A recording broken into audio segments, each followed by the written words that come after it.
Welcome to third eyes, तीसरी आंख में आपका स्वागत है। भारत सरकार के भ्रम के कारण कोविड-19 संकट पैदा हुआ, ये कहना है अमर्त्य सेन का।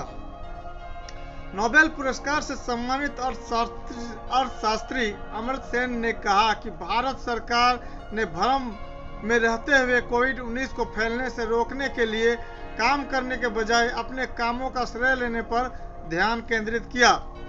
उन्होंने कहा कि श्रेय पाने की कोशिश करना और श्रेय पाने वाला अच्छा काम न करना बौद्धिक नादानी का एक स्तर दिखाता है, जिससे बचना चाहिए। भारत ने यही करने की कोशिश की। अगर आप चैनल पर नए हैं तो चैनल को सब्सक्राइब करें और वीडियो के अंत में कमेंट में अपनी राय दें। नोबेल पुरस्कार से सम्मानित अर्थशास्त्री अमर्त्य सेन ने कहा कि भारत सरकार ने भ्रम में रहते हुए कोविड-19 को फैलने से रोकने के लिए काम करने के बजाय अपने कामों का श्रेय लेने पर ध्यान केंद्रित किया, जिससे स्किज़ोफ्रेनिया की स्थिति बन गई और काफी दिक्कतें पैदा हुई। स्किज़ोफ्रेनिया एक गंभीर मनोरोग है जिसमें रोगी वास्तविक और काल्पनिक संसार में भेद नहीं कर पाता। प्रख्यात अर्थशास्त्री ने शुक्रवार देर शाम को राष्ट्र सेवा दल द्वारा आयोजित एक कार्यक्रम में कहा कि भारत अपने दवा निर्माण के कौशल और साथ ही उच्च रोग प्रतिरोधक क्षमता के कारण महामारी से लड़ने के लिए बेहतर स्थिति में था। सेन की यह टिप्पणियां कोरोना वायरस महामारी की दूसरी लहर की पृष्ठभूमि में आई है। कुछ प्रतिष्ठित लोगों का कहना है कि पहले ही विजयी होने की भावना से यह संकट पैदा हुआ।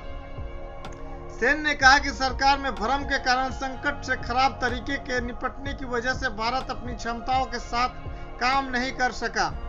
उन्होंने कहा, सरकार ने जो किया उसका श्रेय लेने की इच्छुक दिखाई दी, जबकि उसे यह सुनिश्चित करना था कि भारत में यह महामारी न फैले। इसका नतीजा काफी हद तक स्किज़ोफ्रेनिया जैसा था।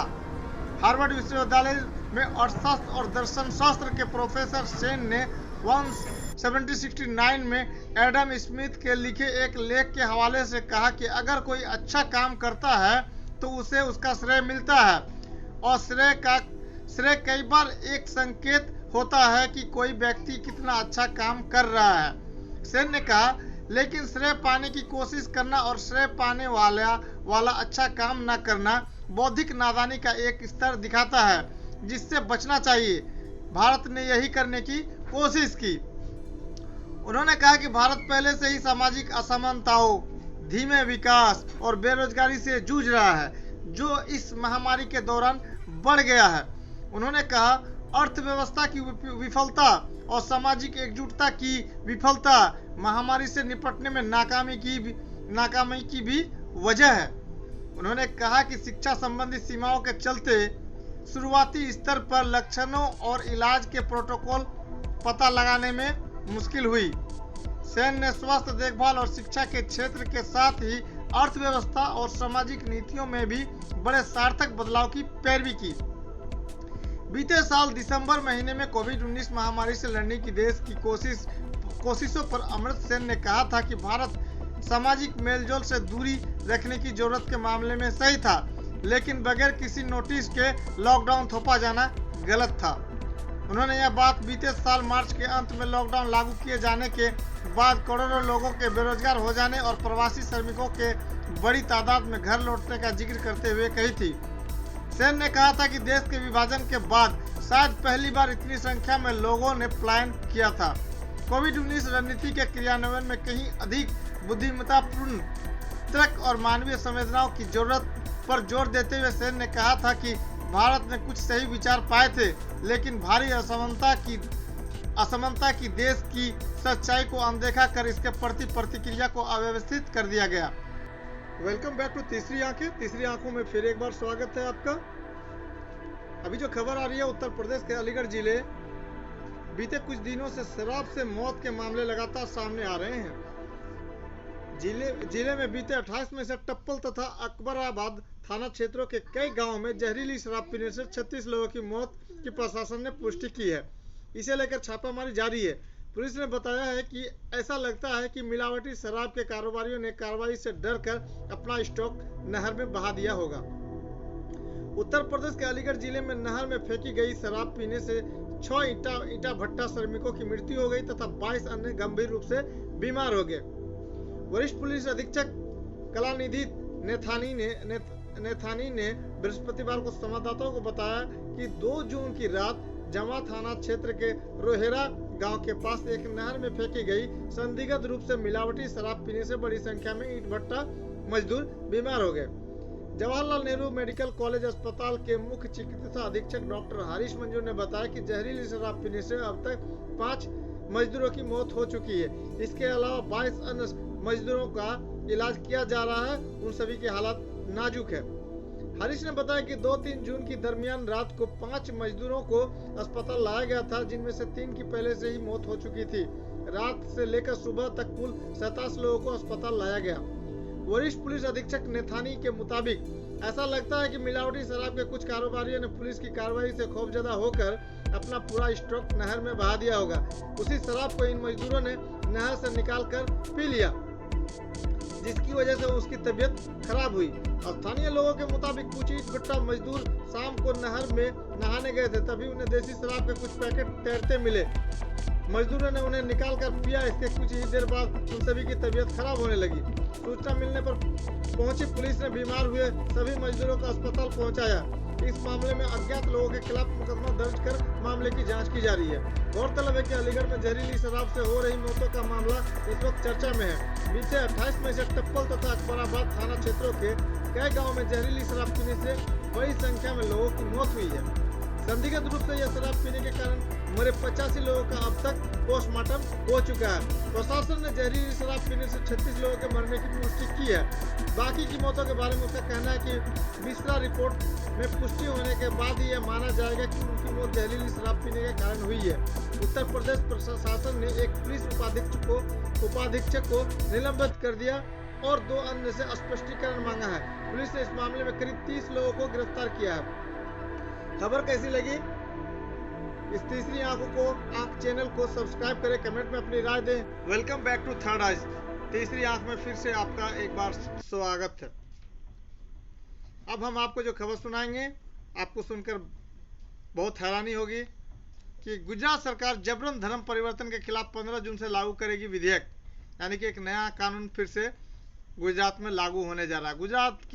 गुजरात धर्म की स्वतंत्रता संशोधन विधेयक के अनुसार शादी करके या किसी की शादी करा के या शादी में मदद करके जबरन धर्मांतरण कराने पर 3 से 5 साल तक की कैद की सजा सुनाई जा सकती है और 2 लाख रुपए तक का जुर्माना लग सकता है। भाजपा शासित उत्तर प्रदेश, मध्य प्रदेश और हिमाचल प्रदेश में इसी तरह के कानून पहले से ही प्रभावी हैं। गुजरात सरकार ने गुजरात धर्म की स्वतंत्रता संशोधन विधेयक 2021 को 15 जून से लागू करने का निर्णय लिया है। इसके तहत शादी के जरिए जबरन धर्म परिवर्तन कराने पर सख्त सजा का प्रावधान रखा गया है। मुख्यमंत्री कार्यालय के एक अधिकारी ने बताया कि मुख्यमंत्री विजय रूपानी ने विधेयक को लागू करने का निर्णय लिया है। 15 जून से यह विधेयक कानून बन जाएगा। इस विधेयक को राज्य विधानसभा ने बीते 1 अप्रैल को बहुमत से पारित किया था और इसे गुजरात के राज्यपाल आचार्य देवव्रत ने मई में मंजूरी दे दी थी। सरकार के अनुसार गुजरात धर्म की स्वतंत्रता संशोधन विधेयक 2021 के जरिए धर्म परिवर्तन कराने के उद्देश्य से महिलाओं को शादी के जाल में फंसाने के उभरते चलन पर रोक लगाई जाएगी। इस विधेयक के माध्यम से 2003 के कानून में संशोधन किया गया है, जिसमें जबरदस्ती या प्रलोभन देकर धर्म परिवर्तन कराने पर सजा का प्रावधान है। संशोधन के अनुसार शादी करके या किसी की शादी करा के या शादी में मदद करके जबरन धर्मांतरण कराने पर 3 से 5 साल तक की कैद की सजा सुनाई जा सकती है और 2 लाख रुपए तक का जुर्माना लग सकता है। यदि पीड़ित नाबालिग महिला, दलित या आदिवासी है तो दोषी को 4 से 7 साल तक की सजा सुनाई जा सकती है और कम से कम 3 लाख रुपए तक का जुर्माना लगाया जाएगा। यदि कोई संगठन कानून का उल्लंघन करता है तो प्रभावी व्यक्ति को न्यूनतम 3 वर्ष और अधिकतम 10 वर्ष तक की कैद की सजा दी जा सकती है। मालूम हो कि मध्य प्रदेश और उत्तर प्रदेश की सरकारों ने धर्मांतरण को रोकने के लिए अपने राज्यों में ऐसा कानून लागू किया है। पार्टी के नेता इसे लव जिहाद या शादी के माध्यम से हिंदू महिलाओं का धर्म परिवर्तन करने का षड्यंत्र बताते हैं। पिछले साल नवंबर में उत्तर प्रदेश सरकार ने उत्तर प्रदेश विधि विरुद्ध धर्म संपरिवर्तन प्रतिषेध अध्यादेश 2020 को मंजूरी दी थी। इस अध्यादेश के तहत शादी के लिए छल, कपट, प्रलोभन या बलपूर्वक धर्म परिवर्तन कराए जाने पर अधिकतम 10 साल के कारावास और जुर्माने की सजा का प्रावधान है। इस साल जनवरी में मध्य प्रदेश सरकार ने धार्मिक स्वतंत्रता अध्यादेश 2020 प्रदेश में लागू किया है।